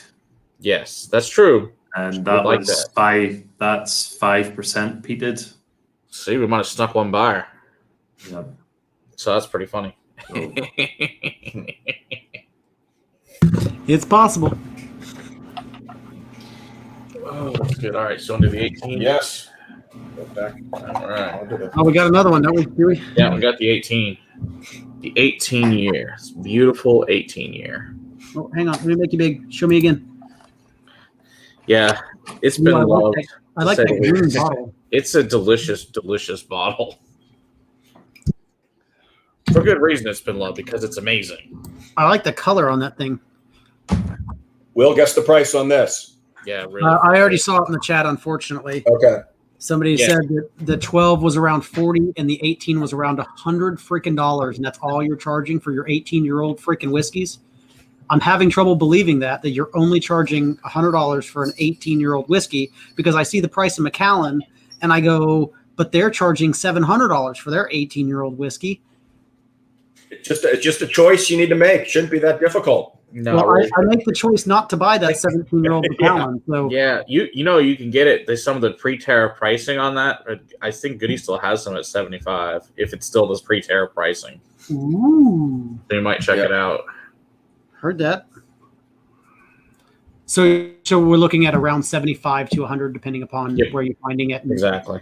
When they bought it. Yeah. Please tell me all the other ones that are 18-year-olds that are that price. Oh wait, I remember. 0. Yeah. Yeah. No kidding. You'll find nothing under $100. Other than this at 18 at this quality. Yeah, not even gonna be close. Yeah. Exactly. What's the other sherried space side? Glen Farkless. Oh, then Glengoyne or somebody like that. Glengoyne, I guess Glengoyne gets our 18 right around 100. Glenfarclas are usually good on the value.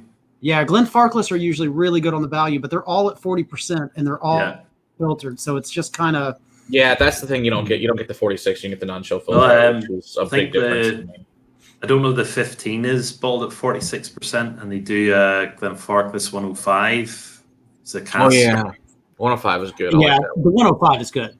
I'll give it that. But, I mean, but most are chill. This is the 18 that I'm pouring now, and this is at 46% as well. Yes. Yeah. Like you said, everything over 12, we're just going to do it 46%. And we're not going to non-chill filter it. We're going to leave all the esters. We're going to leave all the phenols. Yep. We're going to make this a whiskey drinker's drink. Yeah. Thank you again. Yeah. Thank you. All right. So what can you tell us about the 18? So for the 312s, the wood profile was some first fill bourbon, some first fill rechar from our cooperage, and about 80%, 70-80% refill American oak. With the 18-year-old, we're moving to 100% refill American oak maturation.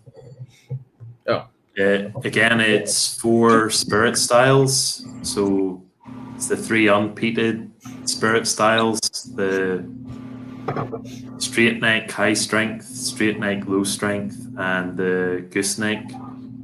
But this will be mostly straight neck high strength spirit. But there's also about 15% heavy peat from the straight necks collected low strength. So as we've moved through the age, The original was down about 2% peat. The Loch Lomond 12 about 10%, now up to 15% on the 18-year-old. See, and I'm not smelling it at all. Hang on, I'm going to step away from my nose. It's on the finish is where you mostly pick it up, Will. Yeah, that's what I was. Find it on the palate. Yeah, it's there in the nose, but it's just that nice light smoky ashiness on it on the nose. But yeah, the palates you find more of the peat, and it's quite delicious. That's exactly what Sarah just said too. Smoky, ashy, and it's on the nose. Yeah. I'm just not finding nose because we just came off of something very, very heated, I'm assuming. But froze up for a second there. So again, we're going up in age, so we're moving away from those kind of orchard tree fruits into more kind of tropical fruits. Yeah. And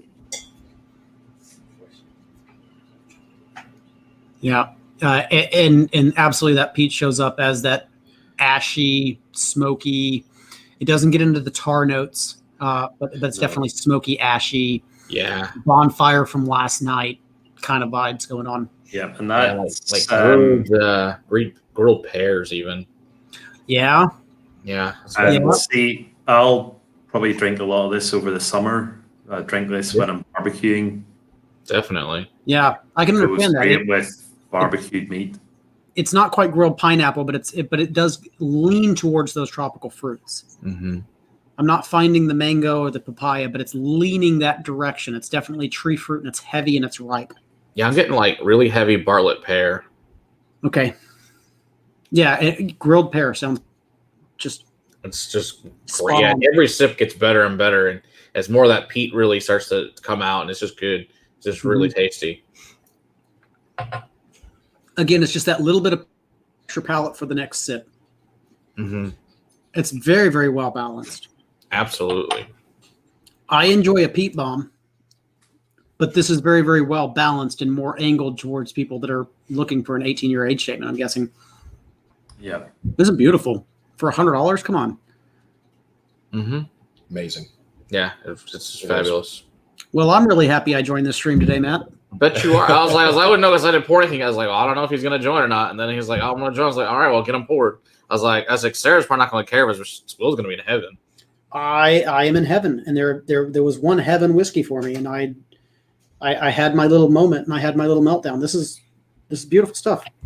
Oh yeah, absolutely. Like I said, some of the best stuff in the market, and the more people we can get to find out about this, the better off for them that they have great whiskey in their lives. Yeah, and for a fantastic price point. Yes, exactly, and get it for a good price. That's the key in whiskey nowadays is just what can I find that's actually affordable? This is hitting the mark. You're hitting the ball out of the park with every swing you take, guys. I'm enjoying the heck out of this. Absolutely. Yeah. I look forward to more blends coming from you guys because your blending techniques are really, really stellar. Next one. I look forward to trying more single malts. This is great. Yeah, absolutely. Yeah, there's only one other one I guess we didn't talk about that we have, but we didn't pour it today. You said moving to travel retail, that Inchmurrin 18. Yeah, so that's the Inchmurrin Madeira and the Inchmurrin 18 are both moving to travel retail. That's where So again, we're talking about just like non-peated, but just like a massive fruit bomb. It's the one I gave you for your birthday. Oh, that was so good. Yeah, that one. Okay. Yeah, that was a good night. It was. And beautiful. So I think Eric's asking about the wine yeast release. That the specific release we did last year was sold out, so we won't be doing that again. But we are looking at where we can use wine yeast in bigger releases.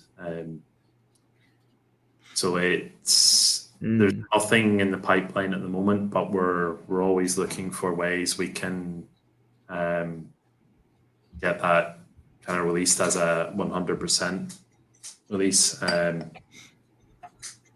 What I probably didn't mention at the time, but the Loch Lomond Original, that's 10% wine yeast spirit. Oh, okay. So again, we've used that kind of wine yeast and the kind of older spirit in there with the kind of 5 to 8 year old to really add some depth to like that as a non-age statement whiskey. A little bit. Yeah, and then I guess you said was 30% of the wine yeast was in the 2018 Open as well, you said? Yeah. Yeah, so Eric, if you can find either one of those, you'll get at least some of the wine yeast in those. Yeah, just last year, the Open 2020 special release we did was 100% wine yeast spirit. But it was a 3,000 bottle release. Oh, wow, really small. Okay. Just sold out. Pretty much instantly. So the kind of wine yeast is probably my favorite spirit style. I did that. So I'm always looking for ways of kind of bringing that into some of our expressions. Absolutely. All right. You want to pour the other one? Just pour it? Sure. All right, we're going to pour this because we have it. We're going to go ahead and pour this, the 18-year Inchmurrin, because why not? So we've got it. We might as well pour it. It's just staring at us.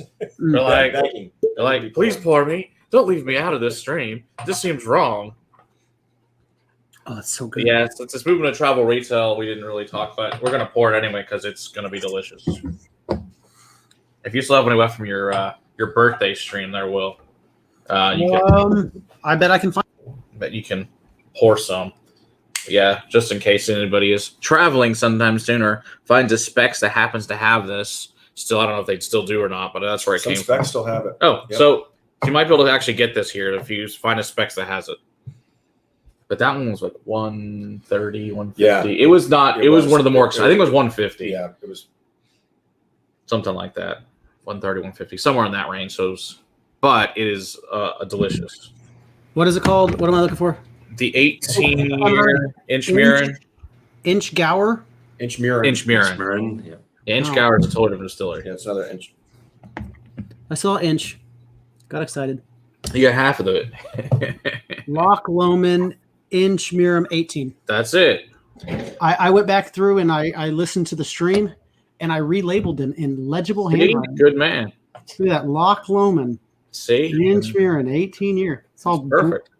It's all visible and readable. Yeah. See, it must be nice, right? Versus what Matt gives me. Well, that one's actually fairly legible. There you go.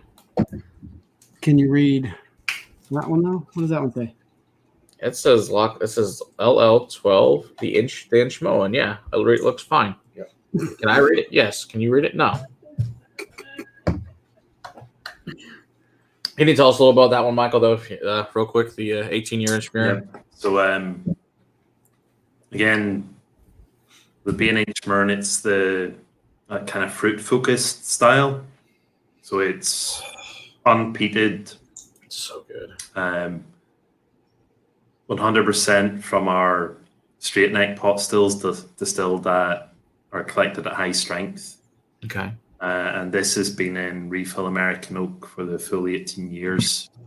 Oh, wow. Again, with all those fruits in there, you're getting that real shift into the tropical fruit. Yeah. With higher age. Mm-hmm. Now, see, this one I'm actually picking up the mango, papaya, the actual tropical fruit. Yeah, absolutely. Wow, especially coming off the heels of that other one, because the other one kind of dipped. It was like dipping its toe towards that direction, but this is like full blown mango, papaya, tropical fruit bomb.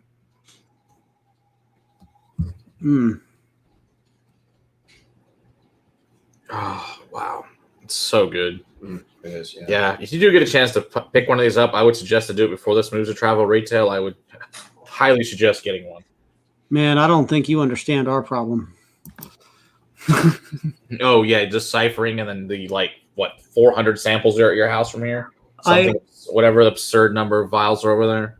There are 12 of these. There was one for kids toy or a kid's house to hide toys, and then I have 1, 2, 3, 4, 5 that are about this big that have sample bottles full. I probably have 400 to 700 bottles of samples at this point. The last check we had was at 450. I don't know. It's rather silly.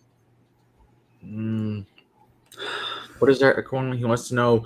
Are you talking about the wine sample, the wine yeast sample, Eric? Is that what you're talking about? Yeah, so the open special last year was a 12-year-old. So the age on it was from batch of spirit distilled about the 19th of December 2007. So it was just like bottled in probably about April, May time 2020. So it was about 12 and a half years when it was bottled. Okay. Again, it was all refill American oak hogsheads, so very light on the wood influence. And we were able to bottle it 12-year-old, not 46% non-chill filtered and natural color. Very nice. And I think Roy was a big fan of that. I'd imagine so. It sounds great. I'm sure it's fantastic. I gave him a taste of it, so he was the first person to taste it. Nice. Very cool. That V-Pub stream back in about March, April last year. Yeah, something like that. Yeah, because we just started working at home at that point. Yeah, I think, like you said, March or April, somewhere in there. I was like, oh, this is so great. I can watch Roy at home. This is great. Like, while I'm working, this is fabulous. So I kind of do the school run on a Thursday night or a Thursday afternoon. So I finish early, and then Thursday evening I get back. I just do a couple hours from home. So I'm kind of half working, half watching the V-Pub. It's perfect. Absolutely.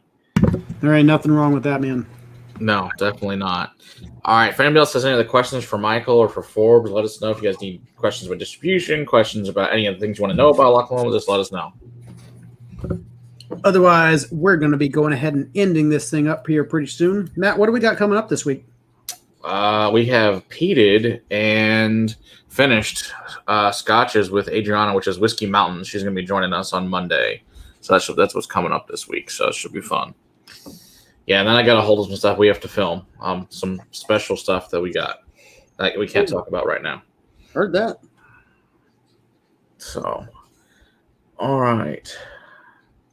You guys make any older expressions? That was one question I had. Is this the oldest, the 18? We are actually coming out with a 21, okay, a 30, and a 45 this year. Alrighty then, yes. Okay. Yeah. So the maybe 21, talk about those, Michael. Yeah, talk about those. I'd like to hear about those. That sounds fun. The 21 and the 30 will be ongoing expressions. Okay.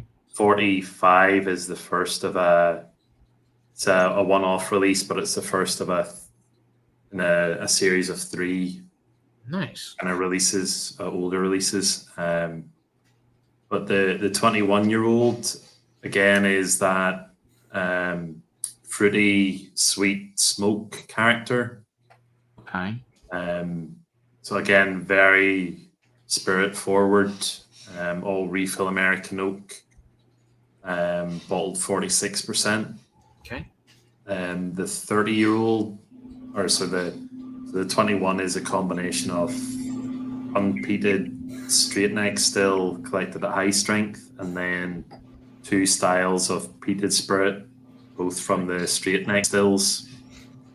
So the 21-year-old is all from our straight neck pot stills.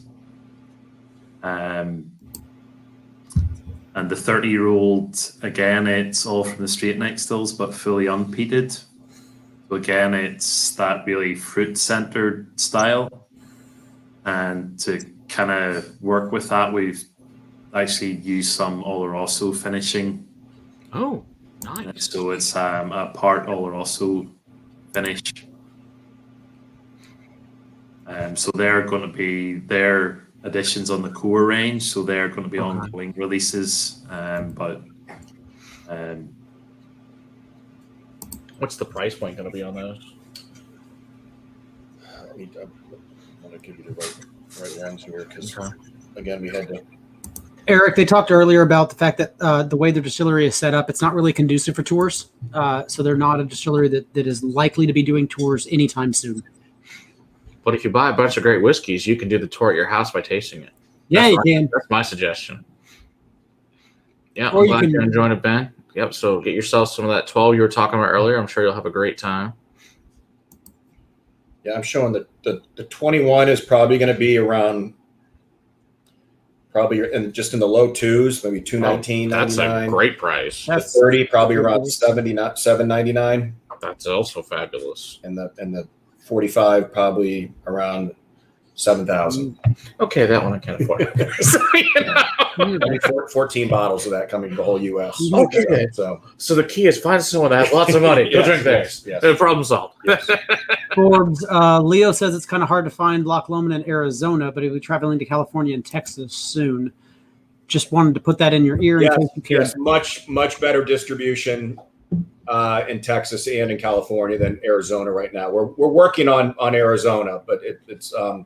Is it a control state or is it just? No, it's not a control state, but we've had some distributor changes that we've made in the past and so forth. So it's been we just transferred from moved from Southern Glazers to Young's Market, which is now RNDC, and so there's just been some. Whenever you transition from distributors like that, there's usually a little lag time as far as getting some distribution. So if you're coming to Texas, you'll have no problem finding any of these here or in California. Yeah. Arizona. Okay. Yeah, but Leo, if you're coming to DFW, Leo, I don't know what part of Texas you're coming to, but yeah, you can definitely find a lot of these at Specs, Goody Goody, Mirage, in the local area for sure. Yep.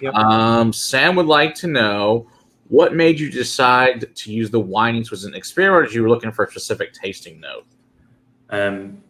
So again, we started working with wine yeast about 2005.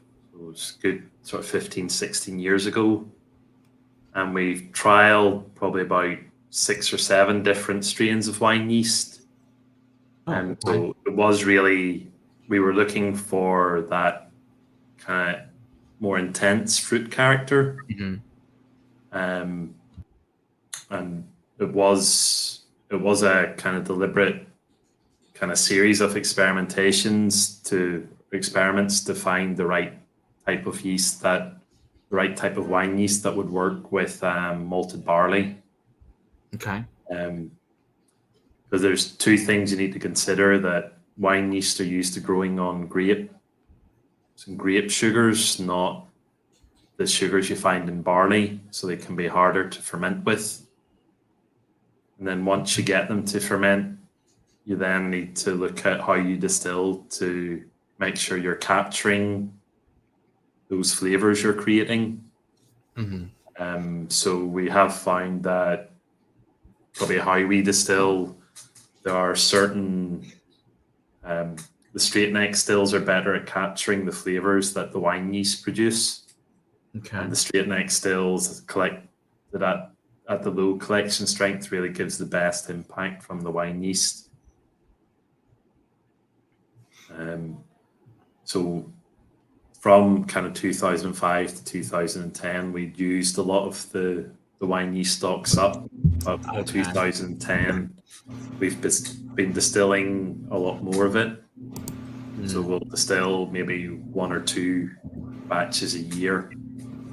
And we're now where we have a kind of healthier stocks of the wine yeast spirit. Okay. So it's really just, we're kind of deciding whether we use some of it in the Loch Lomond Original, and do we start to use it in Loch Lomond 12? Okay. Or do we set it aside and a whole new release? So that's something that we're kind of playing around with at the minute.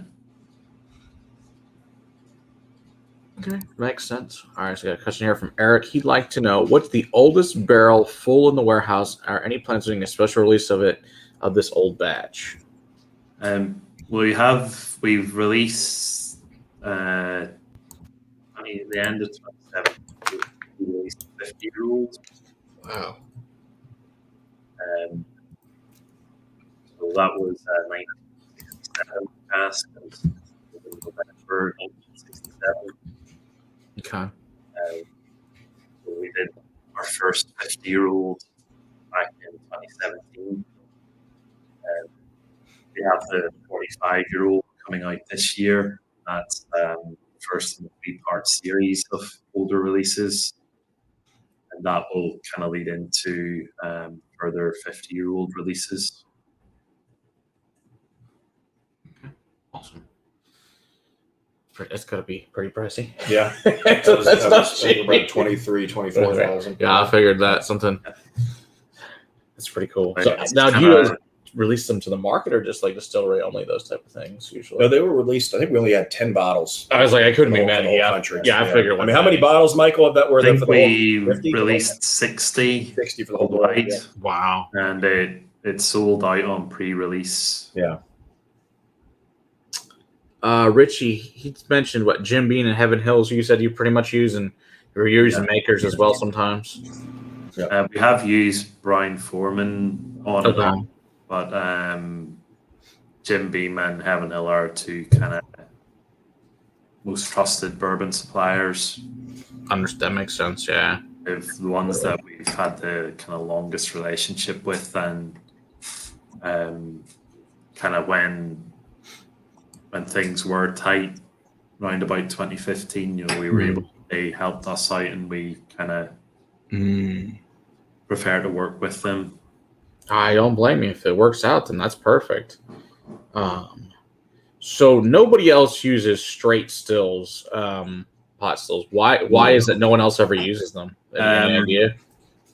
The straight neck stills that we have were developed at Littlemill Distillery, so they've only ever been used at Littlemill. Oh, so no one else has ever used them at all? No. Okay. Interesting. And these stills aren't Lumen Stills.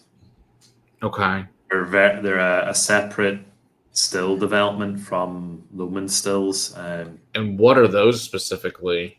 Lumen Stills were kind of a short, wide still neck. Okay. And they were used at Hireman Walker distilleries. So they're used at Inverleven, Milton Duff, Glenburgie, Kappa or Scapa. Okay. And it was really, again, around the same time as Littlemill developed the straight neck pot still. Okay. Walker worked on Lumen Stills to produce different styles of spirit. Okay. They had plates in the still necks that they could turn or kind of flatten. Interesting. To like slow or fasten the vapor through the still neck. Okay. That's wild. So they weren't that successful, and they were taken out of most of the distilleries in the 70s. I think Scotland still uses a Lumen Still wash still. Okay. And Bruichladdich uses one as a gin still. I think they call it Ugly Betty. Yeah. Yeah, I knew Bruichladdich still had one sitting there in their distillery, but yeah, that was about so Scapa still got one. Okay, interesting. All right. Yeah. Well, let's try to keep this at sorry, I want to try to keep this at around 2 hours so that we can keep it watchable for everybody. Okay. Matt, we got anything else? Unless we've got some other questions they want to ask, and if they have questions, we're happy to answer them. If not, we will have our own discussion here after we're done. That's fair. And Michael, Forbes, y'all have been fantastic. We really appreciate the deep dive into this. Awesome. We've learned a lot, and I'm going to have to go spend a lot of money, which makes me really happy because this stuff is beautiful. It's fantastic stuff. Absolutely. Thanks for having us on tonight. Yeah, thanks for having us on. Definitely. Thanks for working with us on the time difference. No, it's no not problem. Hey, I'm glad we can make it happen. It's exciting. Absolutely. So it's good to see you with sitting drinking whiskey at 1 PM. I think it's your time. Absolutely. Hey, starting early. It could be earlier, right? It could be worse. Yeah. Right. It's 5 o'clock where you are, so we're fine. Yes. All 9 o'clock It's tonight 9, for yeah, us. it's a 6-hour difference. That's Yeah. what I did at the time we did it. So it'd be a reasonable time for him. Right. So great. Well, thank you so much, Michael. Yeah. As always, Really appreciate you coming on. And all us. of our fans are very appreciative as well that we enjoyed it. We learned a lot. Yes, absolutely. And then next week, the only other thing I want to say is we're doing some stuff with Waterford next week. So anybody that's local that needs to pick up their Waterford samples needs to get in contact with me so you can pick them up. All right. So we'll see you guys on next week, and we'll talk here after we're done. So cheers, everybody. This has been a fantastic evening. Cheers. This is some fabulous whiskey. So we'll see you guys all next week. Cheers. Cheers. Thanks, Indeed. everyone. Cheers. Bye. All right. Thank you.